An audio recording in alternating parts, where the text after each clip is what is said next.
Dios les bendiga, muy buenos días.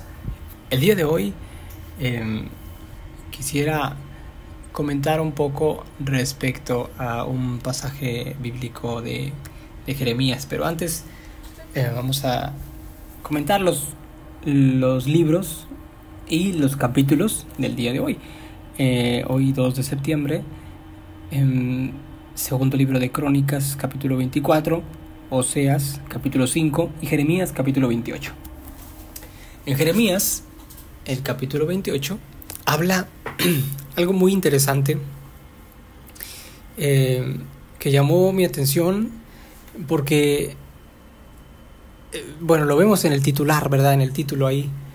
Yo tengo aquí una Biblia que se llama la Biblia de las Américas y el titular que tiene en subtítulo de este capítulo es Falsa profecía de Hananías. Notamos esa falsa profecía en ese pasaje, pero vamos a adentrarnos un poquito al contexto. El reino de pueblo de Israel, vaya, estaba sometido a Babilonia, y esto por orden de Dios. De hecho, en el versículo 27, el capítulo 27, capítulo anterior del día de ayer, ahí habla acerca de cómo el Señor los lleva. Ellos son... El Señor ordena que sean sujetos a la orden del rey de Babilonia, Nabucodonosor.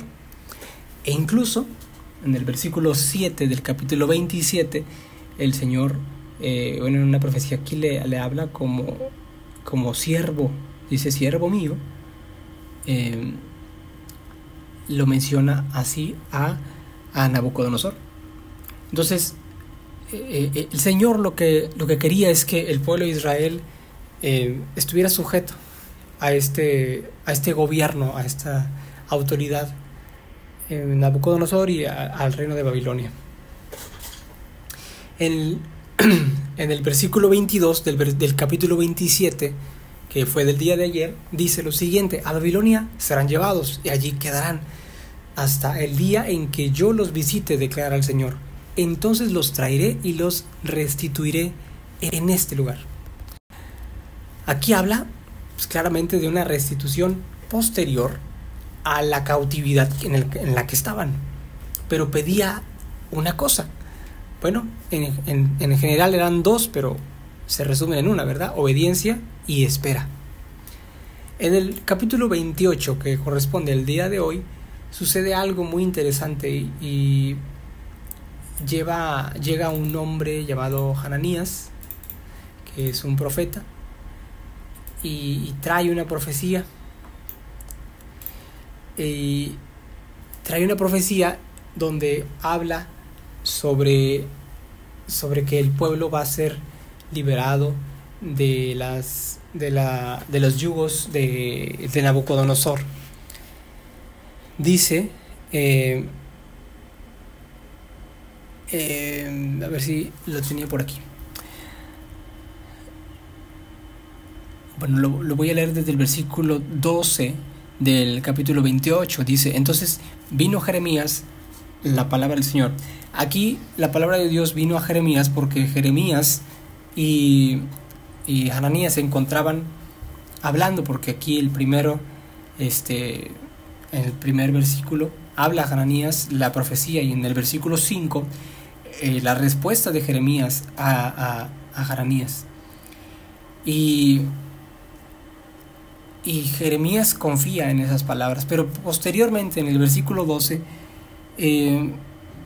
dice que entonces vino la palabra de Dios a Jeremías después de que Hananías había roto el yugo del cuello del profeta Jeremías, diciendo: ve y habla a Hananías diciendo: así dice el Señor, has roto yugos de madera, pero en su lugar harás yugos de hierro. Porque así dice el Señor de los ejércitos, Dios de Israel: yugo de hierro has puesto sobre el cuello de todas estas naciones para que sirvan a Nabucodonosor, rey de Babilonia, y le servirán, y le han dado también las bestias del campo. Versículo 15. El profeta Jeremías dijo al profeta Hananías: escucha ahora, Hananías, el Señor no te ha enviado y tú has hecho que este pueblo confíe en una mentira. Por tanto, así dice el Señor: he aquí te voy a quitar sobre la faz de la tierra. Este año morirás porque has aconsejado la rebelión contra el Señor. Y murió el profeta Hananías el mismo año, en el mes séptimo. ¿Por qué traigo este comentario? Bueno, en síntesis es todo el capítulo. Porque nos enseña algo muy interesante que lo relaciono con el capítulo anterior, el 27, y es la espera y la confianza. Notemos y recordemos que el pueblo de Israel en muchas ocasiones perdía la confianza y se desesperaba muy fácilmente.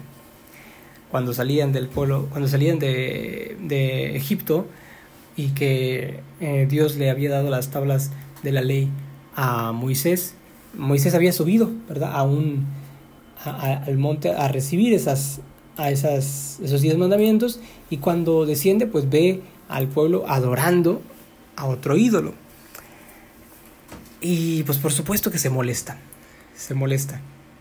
pero esto ocurre porque el pueblo de Israel en muchas ocasiones presentaba este patrón de conducta, este patrón de desesperación, de querer todas las cosas mucho más rápido y no tener el tiempo, digamos, para esperar la respuesta de Dios. Situación que muchas veces nosotros también nos encontramos. Nos desesperamos a veces y queremos las cosas de manera inmediata. ¿Por qué ocurría esto con el pueblo de Israel? Muy probablemente era porque el pueblo de Israel, a diferencia de cualquier otro pueblo, cualquier otra nación en ese momento, tenía al único Dios verdadero que respondía con columnas de fuego en la noche y por el día con una nube que los cubría. Es decir, tenían a un Dios todopoderoso de su lado, que veían el poder de Él manifestado en todas partes. Cruzaron el Mar Rojo en seco. Vaya, vieron grandes cosas ellos. Y pues claro, en algún momento posiblemente dijeron, pues Dios puede hacer esto y puede hacer más. Y se desesperaban en muchos casos. Y de alguna forma, como entre comillas, quizá como que querían ayudar a acelerar las cosas. Lo vemos aquí, en el versículo 28. Dice versículo 28, capítulo 28, versículo 16. Dice, por tanto, así dice el Señor: he aquí te voy a quitar sobre la faz de la tierra, este año morirás, porque has aconsejado la rebelión contra el Señor. Es decir, Dios en el capítulo 27 les había dicho que sean obedientes, estén sujetos y se sometan al yugo de Nabucodonosor. Y Dios mencionó a Nabucodonosor como su siervo. Es decir, ellos no iban a padecer más que lo que tenían que hacer era ser obedientes a la palabra de Dios para poder ver la respuesta que se nota o se expresa en el capítulo 27, el versículo 22, donde habla acerca de que más adelante los va a restituir, pero necesitaban algo: obediencia. Sean obedientes. Entonces viene Hananías y trae esta profecía, eleva los ánimos y por supuesto podría en ese caso generar una rebelión porque pues claro, estaban cautivos. Entonces pues Dios responde a través del profeta Jeremías. Aquí el mensaje claro, mucho más contundente también para este tiempo, es la espera y la confianza. Mi hermano, mi hermana que me escucha esta mañana, seamos pacientes y sepamos escuchar la palabra de Dios. Cuando nosotros leamos las Escrituras, vengamos aquí a la iglesia y escuchemos el mensaje. Hay veces que el mensaje toca nuestro corazón, de alguna forma, porque Dios nos habla de muchas maneras, a veces en la vida cotidiana, muy claramente por las Escrituras, en la oración y en la enseñanza. Pero cuando estamos padeciendo por alguna situación, seamos pacientes. Quizá alguien pueda venir y nos va a decir, no, ¿sabes qué? Quizá yo creo que puedas hacer de esta manera, yo creo que puedas hacer de así. A pesar de que Dios ya le haya dicho que espere, no haga caso a ninguna palabra que pueda estar a su alrededor. Porque si Dios le dice algo, eso es exactamente lo que tiene que hacer.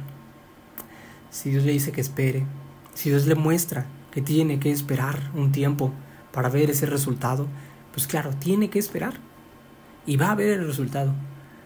Porque si empezamos a desesperarnos y empezamos a decir, híjoles, es que Dios está tardando demasiado, bueno, ¿cuánto es el tiempo estimado que nosotros consideramos como tardanza? Porque ese tiempo estimado que nosotros consideramos como tardanza, para Dios no es tardanza. Porque Dios no tiene este límite de tiempo de mucho o poco. Dios es hoy. Dios actúa ahora.